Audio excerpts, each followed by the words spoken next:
7절입니다. 이사야 9장 7절 한 절 말씀 한 목소리로 합독하겠습니다. 그 정사와 평강의 더함이 무궁하며 또 다윗의 왕자와 그의 나라에 군림하여 그 나라를 굳게 세우고 지금 이후로 영원히 정의와 공의로 그것을 보존하실 것이라. 만군의 여호와의 열심히 이를 이루시리라. 아멘. 로마서 1장 16절 17절입니다. 로마서 1장 16절 17절 말씀 한 목소리로 합독합니다. 내가 복음을 부끄러워하지 아니하노니 이 복음은 모든 믿는 자에게 구원을 주시는 하나님의 능력이 됨이라. 먼저는 유대인에게요 그리고 헬라인에게로다. 복음에는 하나님의 의가 나타나서 믿음으로 믿음에 이르게 하나니 기록된 바 오직 의인은 믿음으로 말미암아 살리라 함과 같으니라. 아멘. 요한복음 3장입니다. 요한복음 3장 1절에서 7절 말씀 1절에서 7절 말씀 한 절 한 절 교독합니다. 그런데 바리새인 중에 니고데모라 하는 사람이 있으니 유대인의 지도자라.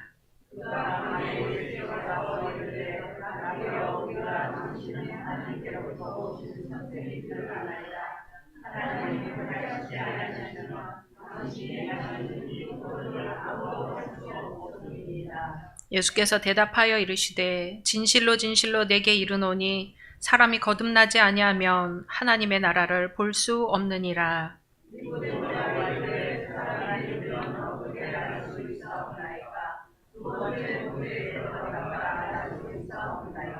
예수께서 대답하시되 진실로 진실로 내게 이르노니 사람이 물과 성령으로 나지 아니하면 하나님의 나라에 들어갈 수 없느니라.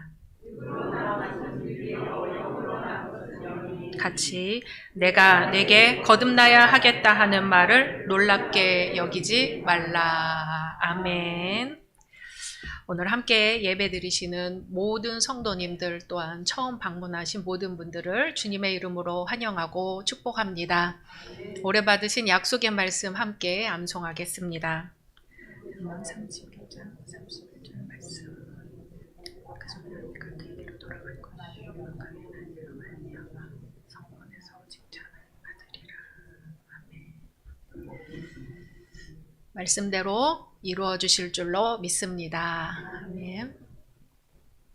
뉴욕에서 있었던 일입니다. 한국의 시골에서 뉴욕 아들 집에 놀러간 노 부부가 한국 슈퍼마켓에서 순 참기름이라는 제품을 사서 먹었는데 가짜였습니다.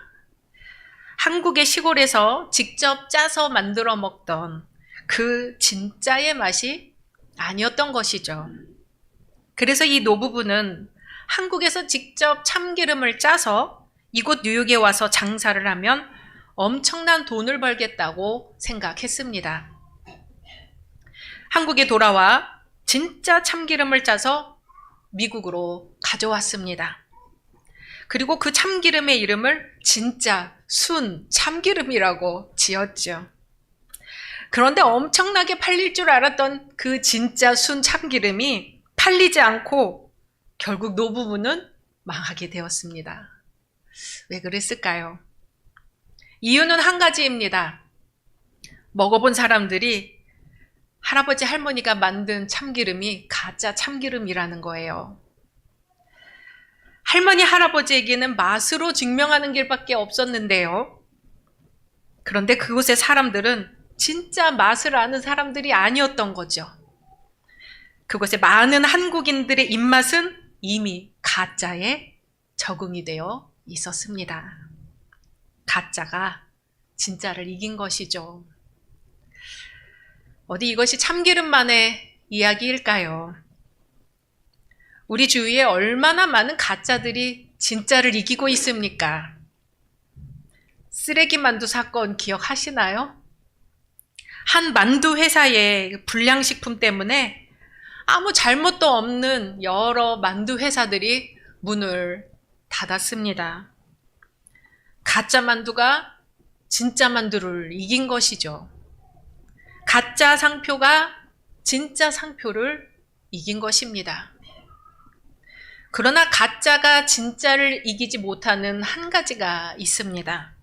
바로 그리스도인입니다. 가짜 그리스도인은 진짜 그리스도인을 이기지 못합니다. 왜냐하면 영성 싸움이기 때문이죠. 생명 싸움이기 때문입니다. 하지만 진짜 신앙에는 많지가 않습니다.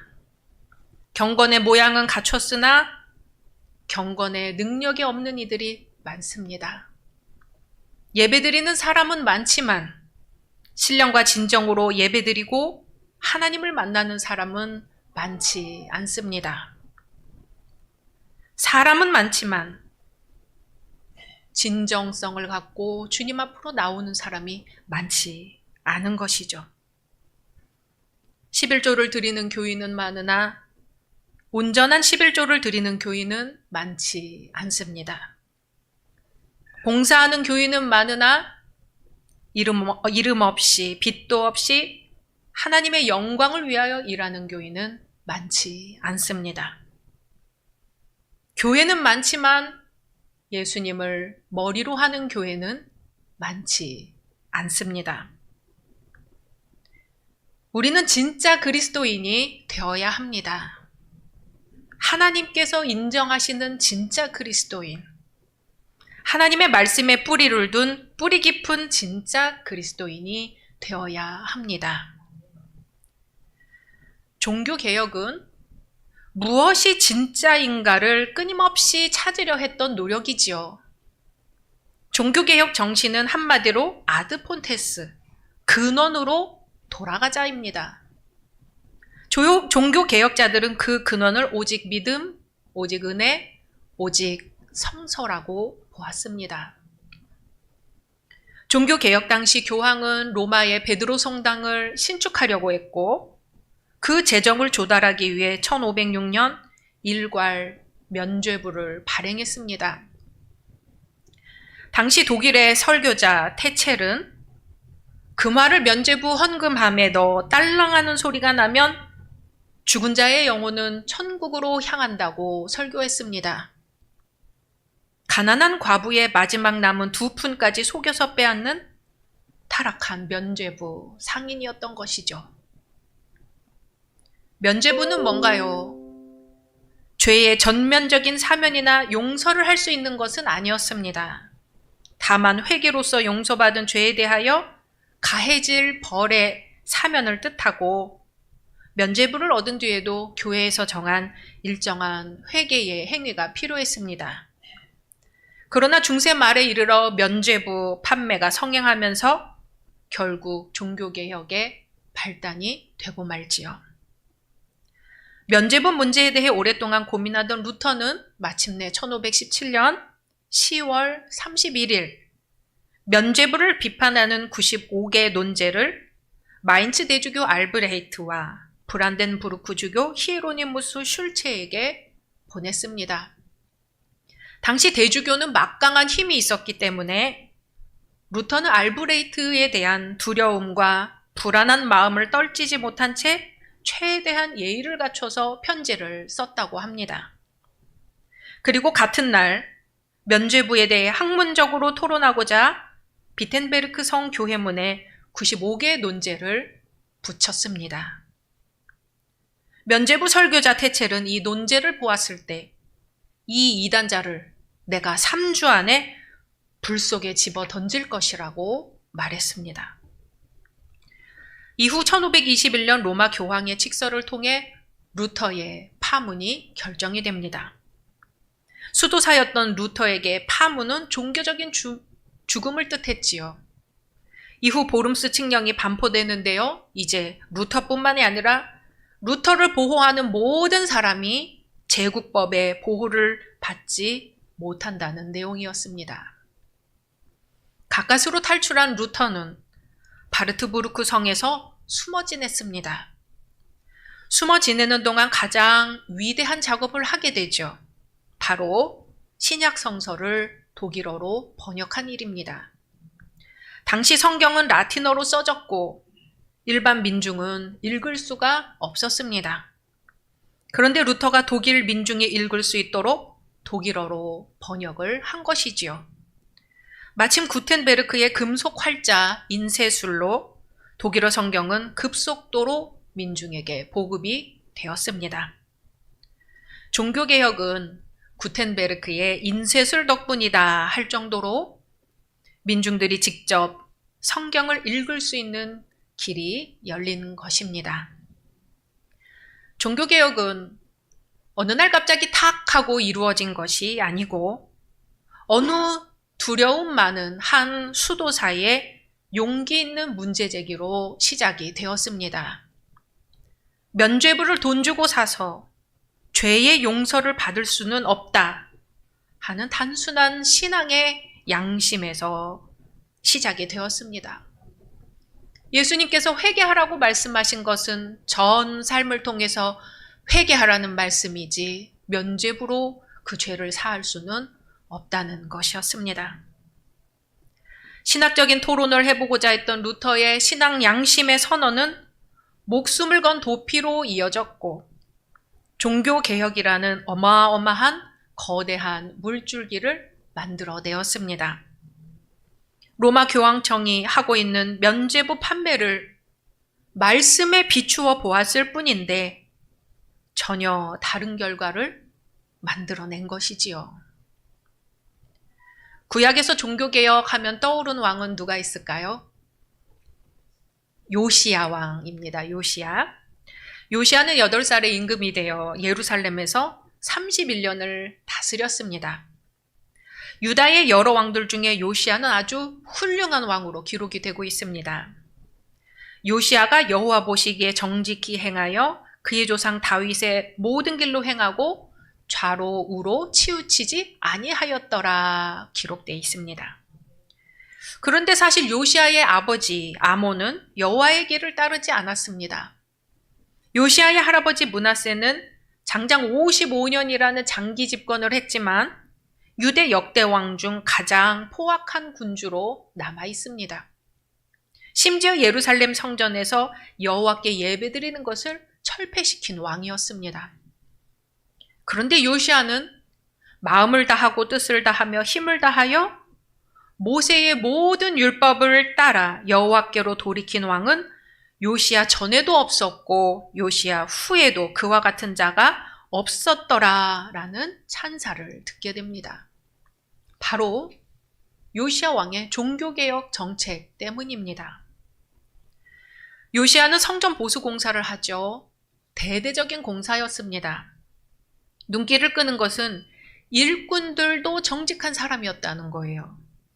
열왕기하 22장 5절 이하에 보면 여호와의 성전을 맡은 감독자의 손에 넘겨 그들이 여호와 성전에 있는 작업자에게 주어 성전에 부서진 것을 수리하게 하되 곧 목수와 건축자와 미장에게 주게 하고 또 제목과 다듬은 돌을 사서 그 성전을 수리하게 하라. 그러나 그들의 손에 맡긴 은을 회수하지 말지니 이는 그들이 진실하게 행함이었더라. 아멘. 일꾼들의 품삯을 정직하게 다 주라는 거예요. 그들의 정직성을 믿으라는 겁니다. 요시야 시대 성전 보수 공사에서는 건축 관련자들이 모두 정직하며 그러므로 차후 계산도 필요 없으니 믿고 맡기라고 되어 있습니다. 참 개혁은 이렇게 조그만 일에 서로 믿고 신뢰하는 일부터 시작이 되는 것입니다. 요시야는 성전을 수리하던 중 율법책을 발견하지요. 이 율법책이 뭔지 몰라 여선지자 훌다에게 사람을 보내 물었습니다. 이 율법책의 내용이 무슨 뜻입니까? 들어보니 이스라엘 백성의 선조들이 그 책에 기록된 대로 행하지 않고 이방신들을 섬겼으니 하나님의 진노가 이 말이라는 것이었습니다. 이 이야기를 들은 요시야는 곧바로 성전에 올라가서 모든 백성들을 불러 모아 그 말씀을 듣고 거기에 따라 새로운 계약 의식을 행합니다. 그리고 곧바로 행동에 옮겨 이방신 제2기구들을 없애고 이방신 제사장들과 예배자들을 성전 밖으로 몰아내었습니다. 그리고 자연신을 섬기던 산당도 철폐를 시킵니다. 요시야 왕은 이스라엘이 사는 모습을 하나님의 말씀에 비추어 보고 그 근원으로 돌아가기 위해 철저하게 개혁을 했던 것이지요. Reformed Church, 개혁된 교회는 계속해서 개혁되어야 한다는 것이 종교개혁의 정신입니다. 오늘날 우리가 돌아가야 할 근원은 어디일까요? 요즘 새벽에 읽고 있는 이사야 9장 7절의 말씀에 비추어 오늘을 보고자 합니다. 이사야 9장 7절 같이 읽습니다. 시작. 그 정사와 평강의 더함이 무궁하며 또 다윗의 왕좌와 그의 나라에 군림하여 그 나라를 굳게 세우고 지금 이후로 영원히 정의와 공의로 그것을 보존하실 것이라. 만군의 여호와의 열심히 이를 이루시리라. 아멘. 마이클 샌델 하버드대 교수가 정의란 무엇인가라는 책을 썼습니다. 국내 번역본이 10년 전에 출간 11개월 만에 100만 부가 팔리면서 밀리언셀러로 등극을 했습니다. 당시 대단한 뉴스였습니다. 우리나라에서 베스트셀러 집계가 시작된 1981년 이후 입문서 단행본으로 100만 부 이상 판매된 책은 그리 많지 않습니다. 몇 권에 불과하죠. 모두 한국인이 쓴 책이었는데 외국인이 쓴 책의 번역서가 100만 부 이상 팔린 것은 처음이었습니다. 한국이라는 작은 출판 시장에서 딱딱한 철학 인문 서적이 많이 팔린 것은 정의에 대한 국민의 열망 때문이었다고 당시 해석했습니다. 명문 하버드대 정치 철학자가 쓴 책 정의란 무엇인가는 불공정한 한국 사회와 만나면서 엄청난 폭발작용을 한 것이죠. 정의로운 국가사회를 바라는 국민들의 열망이었습니다. 우리는 어렸을 때 정직하고 성실하게 살라는 가르침을 받으면서 살아왔습니다. 그러나 현실은 어떤가요? 정직하고 성실하게 살아갈수록 상실감이 커지는 세상이 되었습니다. 편법, 탈법, 불법, 반칙, 특권이 판치는 나라가 된 것이지요. 성경에서 말하는 정의는, 공의는 법적인 개념보다 훨씬 큰 개념입니다. 하나님의 계명에 따라 올바른 결정을 하는 것을 의미하죠. 하지만 성경에는 그릇되게 행동한 왕들이 많이 나오고 있습니다. 권력의 정점이라고 할 수 있는 왕은 자기 자신의 권력을 자신의 허영을 이루기 위해 사용했습니다. 품삯도 주지 않은 채 아름다운 집을 짓는데 혈안이 되었고 그로 인해 백성의 고통은 말이 아니게 되었습니다. 왕과 권력자들은 정의와 공의를 실현하는 것에는 무관심했고 정의를 왜곡하여 무고한 자의 피를 흘리게 했습니다. 오늘 이사야 본문 말씀은 장차 오실 왕의 모습을 그리고 있습니다. 참된 왕이란 어떤 분이신가? 하나님은 정의와 공의라는 방식으로 우리와 함께 하실 것인데 바로 그러한 왕을 보내주시겠다는 약속인 것이죠. 무엇이 이룰 수 있는가? 하나님의 열심히 이것을 이룰 것이라고 합니다. 그 정사와 평강의 더함이 무궁한 나라를 굳게 세우기 위해 주께서 한 왕을 세우신다는 것입니다. 그리고 누군가는 그 나라를 위해 말씀 위에 서서 행동을 했습니다. 어떻게 하는 것이 하나님의 계명에 따라 올바른 결정을 하는 것일까요? 성경에서 명하지도 않고 금하지도 않은 행동들을 일컫는 것을 아디아포라라고 합니다. 헬라어로 대수롭지 않은 것들이라는 뜻이죠. 반면에 성경이 명백하게 말하고 있는 것을 디아포라라고 합니다. 이 둘을 지혜롭게 구별하며 사는 사람들이 그리스도인입니다. 오늘날 성도로서 우리가 나 자신을 변혁하고 교회를 변혁하기 위해 해야 할 것은 대단한 종교개혁이 아닙니다. 그저 루터가 처음에 시작했던 것처럼 신앙 양심에 거리끼지 않기 위해 두렵지만 용기를 내는 것입니다. 불편한 문제지만 사람들에게 소리를 내어 알리는 것이죠. 하나님의 말씀을 듣고 그 말씀에 순종하는 것입니다. 성경이 명백하게 말하고 있는 디아포라, 명백하게 금하지 않는 한 비본질적인 것에서 자유로울 수 있는 디아포라. 무엇이 디아포라인지 무엇이 디아포라인지 때때로 구별하기 어렵습니다. 분명한 것은 성령으로 거듭나야 한다는 것이지요. 예수님이 주시는 위로부터 오는 능력을 받아야 분별할 수 있습니다. 그래야 진리를 행할 수 있는 용기도 생깁니다. 종교개혁이 멀리 있지 않습니다. 약한 형제 자매들의 형편을 고려하는 것, 언제 어디서든지 사랑을 추구하는 것, 교회의 덕을 먼저 생각하며 말하고 행동하는 것, 한 사람의 용기를 시작으로 1500년 기독교 역사가 바뀌었습니다. 우리의 작은 한 걸음이, 우리 교회의 작은 한 걸음이 오직 믿음, 오직 은혜, 오직 성서 위에 있어서 우리를 통해 예수 그리스도의 은은한 향기가 퍼져나가기를 소망합니다. 주님의 말씀입니다.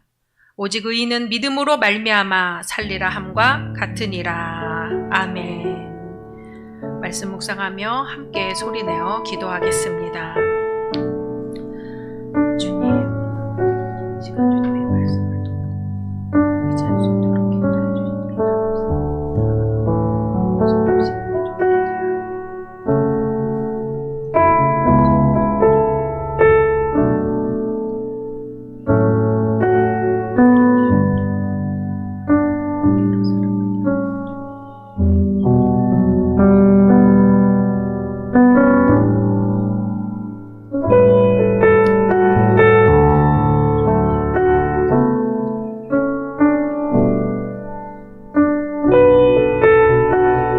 정의와 사랑의 하나님, 500여 년 전 신앙의 양심을 따른 주의 일꾼들과 같이 우리를 선한 길로 인도하옵소서.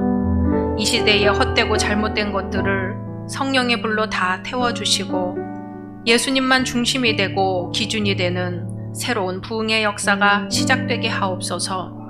우리의 작은 한 걸음이, 우리 교회의 작은 한 걸음이 주님이 걸어가신 걸음이기를 원합니다. 골고다 십자가의 길, 부활의 길, 생명의 길을 구별하여 걷게 하시며 우리 마음에 들려주시는 성령의 소리에 순종하여 어두운 시대 빛으로 역사하시는 주님의 길을 걷게 하옵소서. 예수님의 이름으로 기도드립니다. 아멘.